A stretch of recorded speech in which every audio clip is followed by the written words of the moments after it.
Football is an amazing game with thousands of stories. Some so triumphant they bring you to tears. Some so unbelievable it makes you believe in the impossible. Unfortunately, this story is heartbreaking and tragic.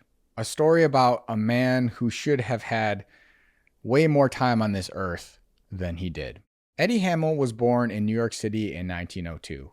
He was the child of Jewish immigrants who moved to the U.S. from the Netherlands about a year before Eddie was born. About 6 months after he was born, they moved back to the Netherlands. So this is about 1903. Growing up in the Netherlands, he played football as a youth for the Amsterdam-based club AFC from 1917 to 1920. He then played for their senior team for a couple years before he moved to Ajax in 1922. Playing as a right winger, Hamel appeared in 125 matches for Ajax. He was extremely popular and extremely well supported in the club. He actually had his own fan club.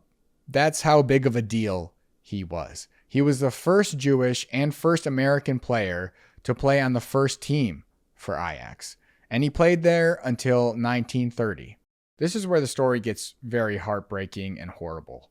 After the Netherlands were invaded by the Nazis in 1940, local Nazi groups rounded up Jewish people, and even though Hamel was an American citizen, he was rounded up and taken to a concentration camp. He spent 4 months at Auschwitz doing hard labor.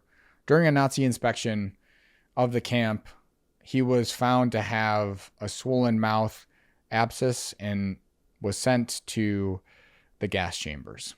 On April 30th, 1943, Hamel was murdered by the Nazis in the gas chambers, and he became the only war victim that played on the first team at Ajax. Now, this is a horrific story. This is just one of the obviously millions of stories, the horrific stories from this war, but it was one that when I read about it, I felt the need to at least do a video about. So that's it.